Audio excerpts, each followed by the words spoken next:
This afternoon, the Supreme Court issued a ruling and let the Trump administration's rule go into effect that requires people to put on their passport their sex as it was declared at birth.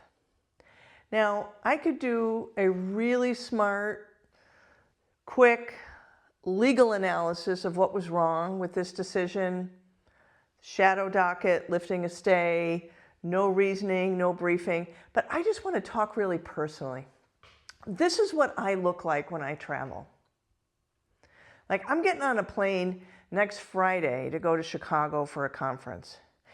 Every single time I go through security, I get stopped and I get patted down because the algorithm on those security X-ray things sees me as a man without junk.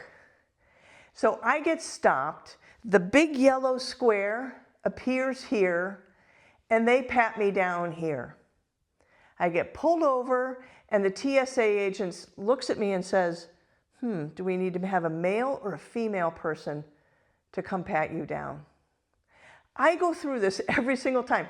I usually make a joke about it. I say, oh, wait, just wait until it comes back. That's my superpower here, right? I make a joke about it, but it's not funny. It is humiliating.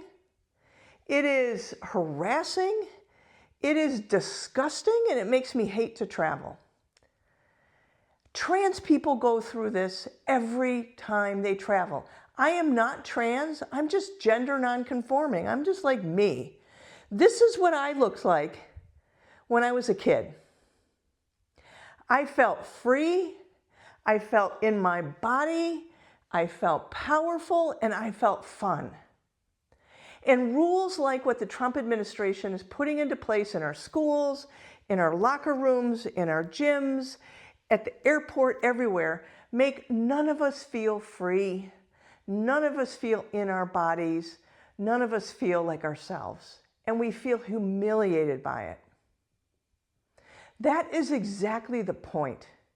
Why is it relevant today as a matter of safety that what I was declared as, or what anyone was declared as a child when you're born, is relevant to us going through airports today? But instead, this is a form of bullying, harassment, hazing, and humiliation for trans people and for all of us who just don't fit in the categories all that well. So, Justice Jackson writes this amazing dissent from this decision today. Read it. She attests to the humiliation that trans people go through in the airport every single time. And imagine how much worse that's going to be when you show up looking like something and your passport says you're someone else. Your passport attests to a lie. And that's what you have to show each time you go through the airport. So I just have to say, I am feeling this so personally, so emotionally, of what it's like to go through the airport and have people lay their hands on your body, not just here, but on your most intimate parts of your body, and they look at you like you're a monster.